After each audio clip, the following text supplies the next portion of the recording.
Welcome to Market Monday from the investment team and the trust department at the First National Bank. We're going to kick things off today with a list of reports that we have not received as market participants over the past couple of months because the government's been shut down, and any of the government agencies that are reporting these economic data points are not in business right now. And as a result, not only are investors somewhat flying blind, at least with respect to macroeconomic factors, but there also is not a lot of optics into what's going on with inflation and economic growth in the labor market with respect to what the Fed is using to make its own decisions.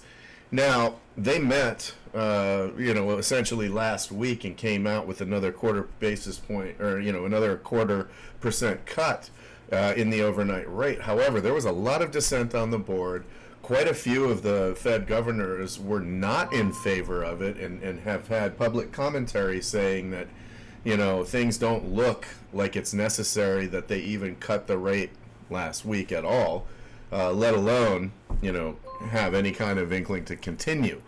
So we're going to be watching this stuff really carefully, but the Federal Reserve, the chairman came out during the press conference after the Fed lowered the rates and said, we have a lot of proxies, in effect, said we have a lot of proxies and, are getting a good idea what's happening in the labor market and inflation and all of that stuff. We're not so sure about that, and it appears, based on public commentary, that members of that FOMC itself disagree with that assessment that was publicly spoken about in the press conference. So what's going on? Well, it's hard to say when we're not getting information, and this goes back to October 1st. We were getting construction spending, jobless claims, factory orders.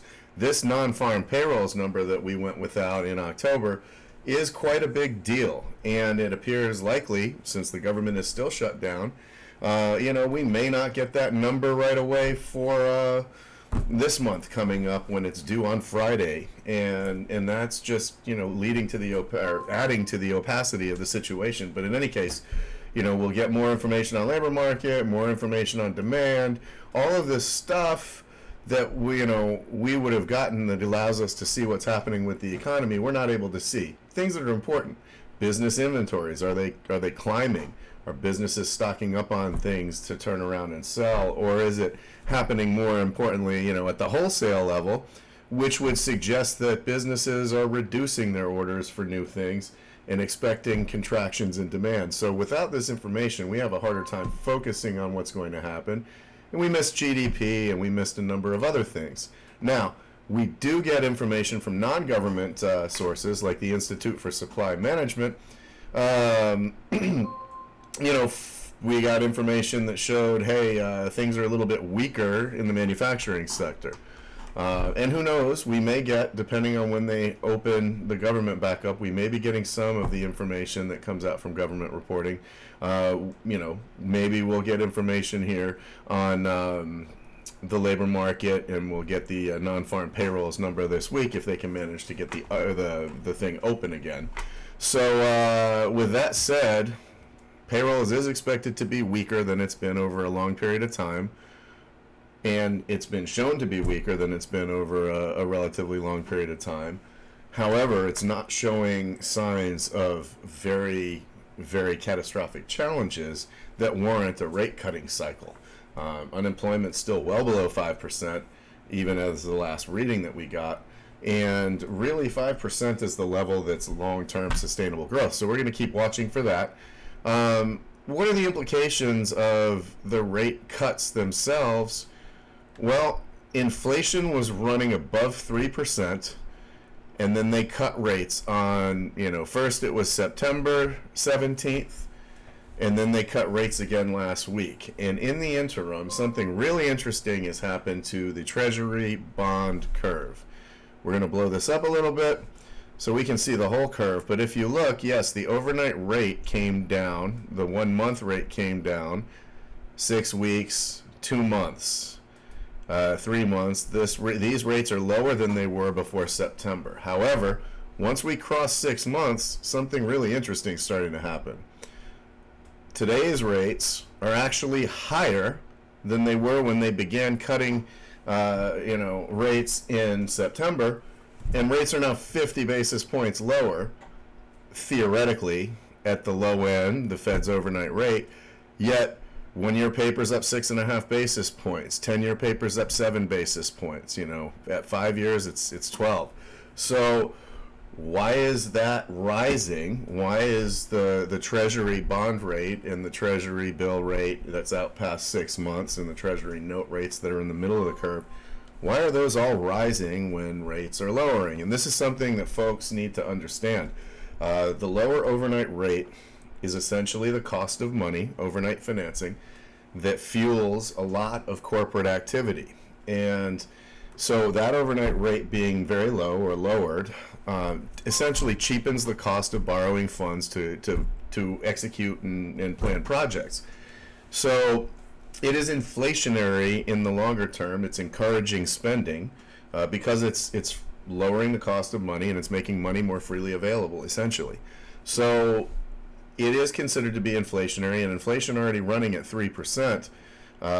The expectation of large market participants that are the primary purchasers of the Treasury bond market, they're looking at the potential long-term implications of inflation being higher, because the Fed is, to all intents and purposes, saying we don't really care that inflation's well above 2%.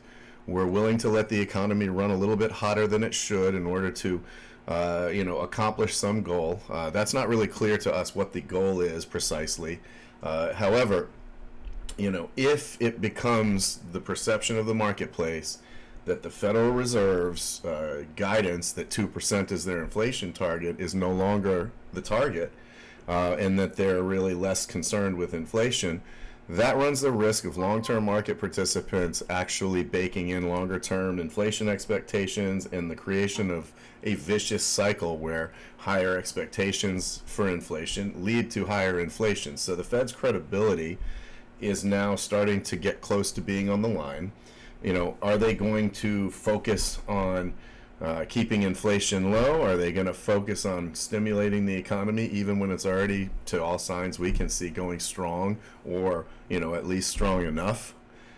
It remains to be seen, but it does look like we're in a little bit of uncharted territory as far as the recent past goes, because we do have high inflation and we do have this aura of potentially a decline in GDP growth or a declining economy.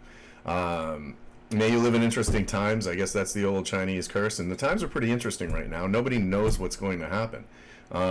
Looking at the corporate yield curve, this is even more clear. So again, starting from the day before the Fed cut rates in September, we have the yield curve, which has the short-term corporate rates pretty much identical to where they were, and expectations across this yield curve are up. Again, in this case, this is a little bit more. At 5 years, we got 15 basis points. At 10 years, we got 13 basis points that were higher than the rate that was prevalent when the Fed began its cutting cycle. So what does that mean? Well, in the Treasury bond market, the only input to the yield calculation is really inflation. There is no default risk premium in that. In the corporate bond world, there is. And so this rise in yields suggests that both inflation and the perception that companies are going to have a tough time doing it increase the potential risk of default on bonds, thereby driving the yields demanded by investors to lend to those corporations up a bit higher than they are the corporate bonds. So we're paying attention to these developments, and it appears that the stock market participants are not really overly concerned. We hit new all-time highs on the 29th.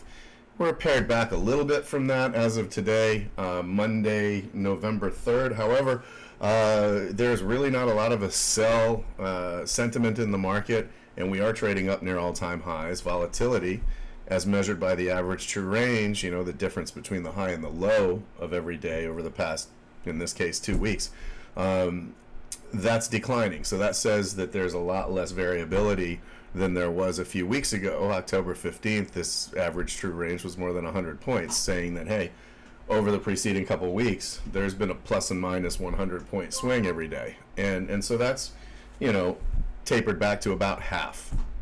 Now, volatility, as far as the VIX index, is spiking back up. It never got back below this 16 level since we had a big spike in volatility right around October 15th, and now it appears that volatility is tracking up. So VIX index measures the market participants taking protective measures in the options market, in expectation that rising volatility is headed our way. This is slightly, down from where it was. It peaked near 30 a couple weeks ago. That's a level that indicates significant market stress. The fact that it's turning up again is a little bit concerning. It's definitely something to watch because it means that investors are not convinced that this rally continues to have legs. And let's talk about the index itself. So the S&P index, NVIDIA is 8.5% essentially of that index. Apple, 6.9% of that index. 6.6% of it's Microsoft, Amazon's 4%, Broadcom is 3%, Alphabet is 2.8%, and Meta is 2.41%. That's like 34-ish% of the index concentrated in the top 7 names, most of which are in technology. Arguably, Meta is considered a communications stock. However, same thing, I guess, with Alphabet. But still, this is a little bit unnerving when we're looking at this and saying, hey, the S&P 500 is supposed to be a broad representation of stocks in the United States. It's worth noting that, hey, technology and communication stocks associated with technology are the largest portion of that index, and it's concentrated in very few names.